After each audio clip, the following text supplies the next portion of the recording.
I'm here inside my house. You can see the SNDP building. Okay, this is the light and all in that tower. Actually, it's SNDP 323. I'm here inside my house now. The time is actually 8:30 to 8:30. Okay, 8:35 you count. And now you can see this is my gate. Okay, here I am, and this is my gate. I'm here, not anywhere else. This is my house. Everything is locked. That time only I locked. I'm here inside my house. And what I'm saying is this: Subramanian will be acting and going through his pathway. അപ്പം ഇവനിങ്ങനെ act ചെയ്തിങ്ങനെ പോവും. ഇങ്ങനെ കുരുടൻ, ഏതോ കുരുടൻ ഇങ്ങോട്ട് വരുന്നതെന്ന് പറഞ്ഞുകൊണ്ട് act ചെയ്തങ്ങ് പോക്കാം. ഇവൻ ഏത് കുരുടനാണെന്ന് നമുക്കറിയത്തില്ല. അന്നേരം ഞാനിന്ന് രാവിലെ അപ്പം അമ്മയെന്ന് വിളിച്ചു. അപ്പോഴത്തേനും ഇവനങ്ങ് ഭയങ്കരമായിട്ട് അങ്ങ് ഹാലിളകി. എന്ന് വെച്ച് കഴിഞ്ഞാൽ ഇവൻ ഡ്രാമ കാണിച്ച് വരികയാണ്. അപ്പം നമ്മൾ മിണ്ടാതിരിക്കുമ്പോൾ ഇവൻ്റെ ഡ്രാമ നടക്കും. അപ്പം നമ്മൾ അമ്മയെന്ന് വിളിച്ചപ്പോഴത്തേനും ഇവൻ്റെ ഡ്രാമയൊക്കെ പൊളിഞ്ഞ്, അതുകൊണ്ട് ഇവനങ്ങ് ഭയങ്കര അതുപോലെ തന്നെ വൈകിട്ടിങ്ങനെ അപ്പം എനിക്ക് മനസ്സിലായി ഇവൻ്റെ അതാ രോഗമെന്ന്. ഇവനെ ഭയങ്കര അങ്ങ് ചീത്ത വിളിക്കുകയാണ്. എന്തെല്ലാം ചീത്ത വിളിക്കുന്നതെന്ന് പറഞ്ഞാൽ നമുക്ക് പറയാൻ വയ്യാത്ത. പിന്നെ PhD മലയാളം എന്താണ് ഇതിൽ നല്ല ലാംഗ്വേജിൽ നല്ല PhD എടുത്തിരിക്കുകയാണ് ഈ കണിയാൻ. അപ്പോൾ ഇവൻ പറയുന്ന ഭാഷയൊക്കെ ഒന്ന് കേൾക്കാനുള്ള, ഇവൻ പറയുന്ന സാഹിത്യങ്ങളൊക്കെ ഭയങ്കര സാഹിത്യമാണ് പറയുന്നതെല്ലാം, ഭയങ്കര സാഹിത്യം. പിന്നെ അതുപോലെ തന്നെ ഇവൻ വൈകിട്ട് പോയപ്പോഴും ഞാൻ എൻ്റെ മനഃപൂർവ്വം വിളിച്ചു. ഇനിയിപ്പോൾ ഞാൻ എന്നും ഇവൻ പോകുന്നുണ്ടെ വിളിക്കും അമ്മേന്ന്. ഇവൻ്റെ രോഗം എന്താണെന്ന് എനിക്കൊന്ന് മനസ്സിലാവണം. എന്താ ഇവൻ്റെ രോഗമെന്ന്? അമ്മയെന്നുള്ളത് തെറിയൊന്നും അല്ലല്ലോ, എന്തായാലും നല്ല അമ്മയെ വിളിക്കുന്നതല്ലേ. ഇവനെന്താ രോഗമെന്ന് നമുക്കൊന്ന് മനസ്സിലാവണ്ടായോ? ഇവൻ എന്ത് രോഗമാണെന്നുള്ളത്. അപ്പം ഇങ്ങനെ പിന്നെ ബിജു പി, ഞാൻ മാവേലിക്കര മാവേലിക്കര ഫാമിലി കോടതി വഴിയാണ് ബിജു പി എന്ന് പറയുന്നവനെ 13B ഹിന്ദു ലോയുടെ 13B പ്രകാരം ഇവനെ മ്യൂച്വലായിട്ട് ഡിവോഴ്സ് കഴിഞ്ഞതാണ് 2019 ജനുവരി 23. അപ്പോൾ ഇവൻ ബിജു നല്ലവൻ, ബിജു വലിയ കേസുള്ളവൻ. പക്ഷെ നിങ്ങൾക്ക് ഇവനെക്കുറിച്ച് അറിയണമെങ്കിൽ ഈ നാട്ടുകാർക്കും എല്ലാം അറിയാമോ. അവനുമായിട്ട് അവിടെ കണ്ടല്ലൂരുമായിട്ട് ഇച്ചിരിയെങ്കിലും ബന്ധമുള്ളവരെല്ലാം ഇവനെക്കുറിച്ച് നമ്മളോട് അങ്ങ് പറയുകയാണ്. നമ്മൾ ചോദിക്കാതെ തന്നെ ഒത്തിരി പേര് പറയുകയാണ് ഇവനെക്കുറിച്ച്. എന്തായാലും നമ്മളിങ്ങ് പോകുന്ന കാര്യമായി. എന്ന് വെച്ച് കഴിഞ്ഞാൽ ഇവന് 6.5 ഏക്കർ വസ്തു ഉണ്ടായിരുന്നു, എല്ലാം വിറ്റ് തൊലച്ചെന്നാണ് പറയുന്നത്. എൻ്റെ 103 പവനാണ് ഇവൻ നശിപ്പിച്ചത്. ഇവനൊരു നശിനിയാണ് ശരിക്കും. ഇവൻ എൻ്റെ 103 പവനും ഒരു കാറും നശിപ്പിച്ച് നാറാണക്കല്ല് വെച്ച്. ഈ വീട് നശിച്ച് പോകാറായിരുന്നു സത്യം പറഞ്ഞു കഴിഞ്ഞാൽ. ഇപ്പോഴും നമ്മൾ വന്നിട്ടാണ് കുറേ കാര്യങ്ങൾ, ഈ ഗേറ്റും അതിലും ഇതെല്ലാം ചെയ്തത് ഞാനാണ്. ഇങ്ങോട്ട് ഫ്രണ്ടിലോട്ട് ഇങ്ങനെ ഇപ്പം ഇത് വരാന്ത പോലെ ഇറക്കിയതും കുറേ കാര്യങ്ങൾ ചെയ്തതും ഒത്തിരി കാര്യങ്ങൾ നമ്മൾ ചെയ്തു. അപ്പം ഇതെല്ലാം ചെയ്തത് ഞാനാ സത്യത്തിൽ. പിന്നെ ബാത്റൂമൊക്കെ ടൈലൊട്ടിച്ചതും അങ്ങനെ കുറേ കാര്യങ്ങളൊക്കെ ചെയ്തത് ഞാനാണ്. ഇവിടെ വന്ന് ഈ വീട് ശരിക്കും ആരും നോക്കാതെ നശിക്കാൻ പോവുമായിരുന്നു. അപ്പോഴാണ് നമ്മളെ ഇവിടെയോട്ട് ദൈവം കൊണ്ടുവന്നത്, ഇങ്ങനെയൊക്കെ ആയതും. നമുക്ക് ഇവിടെയാണ് ഇപ്പം ഇവനങ്ങ് അപ്പോൾ അവൻ്റെ നാട്ടുകാരും എല്ലാം പറയുന്നത് ഇവന് 6.5 ഏക്കർ വസ്തു വിറ്റൊരു പാവം പിടിച്ചൊരു. ഇവൻ്റെ അമ്മ എന്ന് പറഞ്ഞാൽ ആദ്യം പ്രിയൻദാസ് എന്ന് പറഞ്ഞ ഒരുത്തനെയാണ് കല്യാണം കഴിച്ചത്. എന്നിട്ട് ഈ പ്രിയൻദാസ് എന്ന് പറയുന്നവൻ്റെ കൂടെ താമസിക്കുമ്പോൾ തന്നെ ചേട്ടച്ചാറിനെയും കൂടെ താമസിക്കുമായിരുന്നു ഇവർ. അങ്ങനെ രണ്ടുപേരെയും. എന്നിട്ട് പ്രിയൻദാസ് എന്ന് പറയുന്നവനെ എല്ലാം വകവരുത്തിയേച്ച് ഇവളുടെ കൂടെ പോയി. അയാൾ ഇങ്ങനെ ഇതുപോലെ ഊട്ടി ദേശമെല്ലാം ഇങ്ങനെ പോയി ഇങ്ങനെ 6 ഏക്കർ ഉണ്ടാക്കിയത്.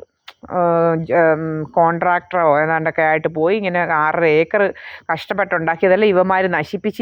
ഇവന്മാർ രണ്ടുപേരും ഇവനിങ്ങനെ ഈ ബിജു പി എന്ന് പറയുന്നവൻ 5-6 പേരുടെ വകയ്ക്കകത്ത് കിടക്കുന്നു, മറ്റവൻ ഇങ്ങനെ മറ്റുള്ളവരുടെ പെരപ്പുറത്ത് കിടക്കുന്നെന്നാണ് ഈ നാട്ടുകാരെല്ലാം പറയുന്നത്. എന്നിട്ട് ഇപ്പം ഭയങ്കര രോഗമായിട്ട് മാറിയിരിക്കുക ഇവന്മാർക്ക്.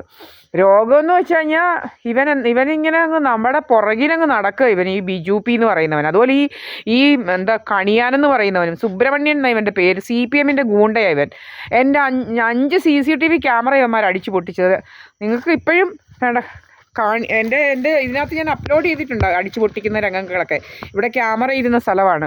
അതുപോലെ അവിടെ ആ ലൈറ്റ് കാണുന്നിടത്ത് ഒരു ക്യാമറയുണ്ട്. അതെല്ലാം ഞാൻ പലപ്പോഴും ഇത് അപ്ലോഡ് ചെയ്തിട്ടുണ്ട് നമ്മുടെ. എന്നിട്ട് ഇവിടെ ഇതുപോലെ ഇവന്മാർ കുറേ സംഗതികളുണ്ടാക്കി. സംഗതികളെന്ന് വെച്ചാൽ നമ്മളെ ദിവസം നിരന്തരം ഇവൻ ചീത്ത വിളിക്കുന്ന പോലെ ചീത്ത വിളിക്കുക. അന്ന് ഞാനിവിടെ ഒറ്റയ്ക്കേ ഉള്ളൂ. നിരന്തരം ചീത്ത വിളിക്കുക ഇവൻ. എന്നിട്ട് ഇതിനകത്തെല്ലാം വന്ന് കയറി കിടന്നങ്ങ് അഹങ്കാരമായിരുന്നു. നമ്മുടെ ഗേറ്റും ഒക്കെ ഇങ്ങനെ ഇവിടെ ഇതെല്ലാം പൂട്ടിക്കൊണ്ട് പോവുക, കമ്പിയിട്ട്. അങ്ങനെ ഇവൻ ഭയങ്കര ശല്യമായിരുന്നു ഇവനെ കൊണ്ട് ഭയങ്കര ശല്യം. എന്നിട്ട് സന്ധ്യ 7 മണിയാകുമ്പോൾ ഇവനങ്ങ് തുടങ്ങും ഇവൻ്റെ ഡ്രാമ. എന്ന് വെച്ച് കഴിഞ്ഞാൽ വസ്തു എഴുതി വെച്ചിരിക്കുന്ന കാരണം അങ്ങനെയാണ് ഇങ്ങനെയാണ്. ഞാൻ ആർക്കും എൻ്റെ വസ്തു എഴുതി വെച്ചെന്ന് 100 പക്ഷേ ഇവന്മാർക്കൊന്നും അറിയത്തില്ലായിരുന്നു. ഞാൻ എൻ്റെ വസ്തുവിൻ്റെ പ്രമാണങ്ങളെല്ലാം കൊണ്ടുപോയി നമ്മുടെ എവിടെയാണെന്ന് വെച്ച് കഴിഞ്ഞാൽ മാവേലിക്കര മജിസ്ട്രേറ്റ് കോടതിയിൽ വെച്ചിട്ടുണ്ടായിരുന്നു. ഫസ്റ്റ് ക്ലാസ് ജുഡീഷ്യൽ മജിസ്ട്രേറ്റ് കോടതിയിൽ സേഫ് കസ്റ്റഡിയിൽ വെച്ചിരിക്കുകയായിരുന്നു. ഇവന്മാർക്ക് അറിയത്തില്ലായിരുന്നു. അന്നേരം ഇവന്മാർ അവന്മാരെല്ലാം കൂടി ഇങ്ങനെ കഥയൊക്കെ എൻ്റെ വസ്തുവൊക്കെ വിറ്റങ്ങ് പുട്ടടിച്ചെന്നൊക്കെ പറഞ്ഞുകൊണ്ട് കുറേ കഥയൊക്കെ ഉണ്ടാക്കിയിട്ട് കുറേ CPM ഗൂണ്ടകളെ എല്ലായിട്ട് ഇവനൊരു ഗൂണ്ടയാണ്. അതുപോലെ ഇവൻ്റെ മോൻ പാതിരാത്രിക്ക് ഇവൻ്റെ ഈ വഴിയുണ്ടല്ലോ, ഇതിൻ്റെ വഴിയെ കൂടി ഇങ്ങനെ നടക്കുക 1 മണി 2 മണിക്ക്, അതും എൻ്റെ കയ്യിലുണ്ട്. എന്നിട്ട് കഥ ഉണ്ടാക്കുന്ന അവൻ ഇതുപോലെ ഇങ്ങോട്ട് വരിക. ഇപ്പം ഇവനാണ് ഇങ്ങനെ ഇതിലേ പോവുക. ഇവനങ്ങ് കഥ ഉണ്ടാക്കുക. ഇവൻ നാഴിക്ക് 40 വട്ടം ഇതുവഴി നടപ്പാ ജോലി. എന്നിട്ട് ഇങ്ങനെ കഥ ഉണ്ടാക്കുക ജോലി ഇവൻ്റെ. ഇങ്ങനെ അങ്ങ് കഥ ഉണ്ടാക്കിക്കോളൂ ഇവൻ. അങ്ങനെ ആരാണ്ട് ഏതോ കുരുടൻ ഇങ്ങോട്ട്, ഏത് കുരുടനാണെന്ന് നമുക്കറിയത്തില്ല. ആ കുരുടൻ ഇങ്ങനെ നേരിട്ട് വരാൻ പറയാനാണ് ഞാൻ പറയുന്നത്. അന്നേരം കാണിച്ചു കൊടുക്കാം നമ്മൾ ആരാണെന്നുള്ളത്. പെണ്ണുങ്ങളെ കൊണ്ട് അനാവശ്യ കഥകൾ, ഇതുപോലെ ഈ CPM വാണിഭക്കഥ ഉണ്ടാക്കല ഇവൻ്റെ ജോലി. കുറേ അവളുമാർക്കും അമ്മമാർക്കും വാണിഭക്കഥയായിട്ട് അങ്ങ് നടക്കുക ഇവളും ഇവന്മാർ. കുറേ ഒരു രമേഷ് കുമാർ എന്ന് പറയുന്നവർ അവനുണ്ട് ഇവിടെ. അവനാ മെമ്പർ. അവന് ജയ് വിളിച്ച് ഇവനങ്ങ് വലിയ ഏതാണ്ട് ഗൂണ്ടയാന്ന് പറഞ്ഞാൽ ഇവനെ കൊണ്ടു നടക്കുന്ന ഇവനെ. ഇപ്പം അവനിങ്ങനെ കുറേ കഥകളുണ്ടാക്കുകയെന്ന് തോന്നുന്നു നമ്മളെക്കുറിച്ച്. ഈ രമേഷ് കുമാർ എന്ന് പറയുന്നവനും അവനും ഭയങ്കര രോഗമായിട്ട് മാറിയിരിക്കുക ഇപ്പം ഇതെല്ലാം. ഇവനങ്ങ് സപ്പോർട്ട് ചെയ്തങ്ങ് രോഗം അവനും. കുറേ ഗൂണ്ടകളങ്ങ് ഇറങ്ങിയിരിക്കുക, CPM ഗൂണ്ടകൾ നമുക്കെതിരെ. കുറേ അവളുമാർക്ക് രോഗമാണ്. CPM കുറേ അവളുമാരുണ്ട് ഇവിടെ. കുറേ വേറൊരു മുൻ മെമ്പർ ഉണ്ടായിരുന്നു ചെല്ലമ്മ. അവൾക്കും എല്ലാം നമ്മളെവിടെ അങ്ങനെ നിൻ്റെയൊക്കെ എന്ന് വിളിച്ചുകൊണ്ടാണ് നമ്മളെ അഭിസംബോധന ചെയ്യുന്നത്.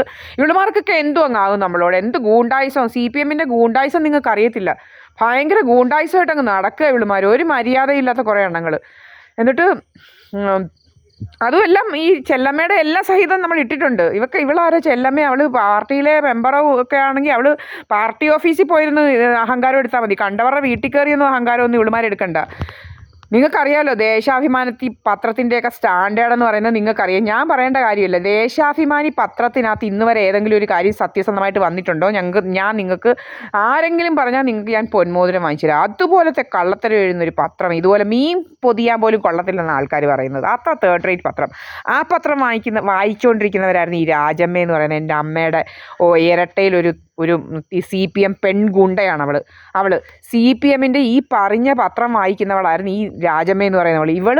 ഇവൾക്ക് 550 ചാക്കുകെട്ടുണ്ടായിരുന്നു ഇവിടെ. 550 ചാക്കുകെട്ടും കൊണ്ട് വരുന്നതിൻ്റെ ഉദ്ദേശം എന്ന് വെച്ച് കഴിഞ്ഞാൽ ഇവളിങ്ങനെ ചാക്കുകെട്ട് ആ മുറി അങ്ങ് നിറച്ചിരിക്കുക. ഇവൾ ഒരു മുറിക്ക് അങ്ങ് എടുത്തേച്ച് ചാക്കുകെട്ട് ഫുൾ അങ്ങ് നിറച്ചിരിക്കുക. എന്തോ ഈ ചാക്കുകെട്ടിനകത്തെന്ന് വെച്ച് കഴിഞ്ഞാൽ നമുക്ക് പരിശോധിക്കാൻ പറ്റത്തില്ല.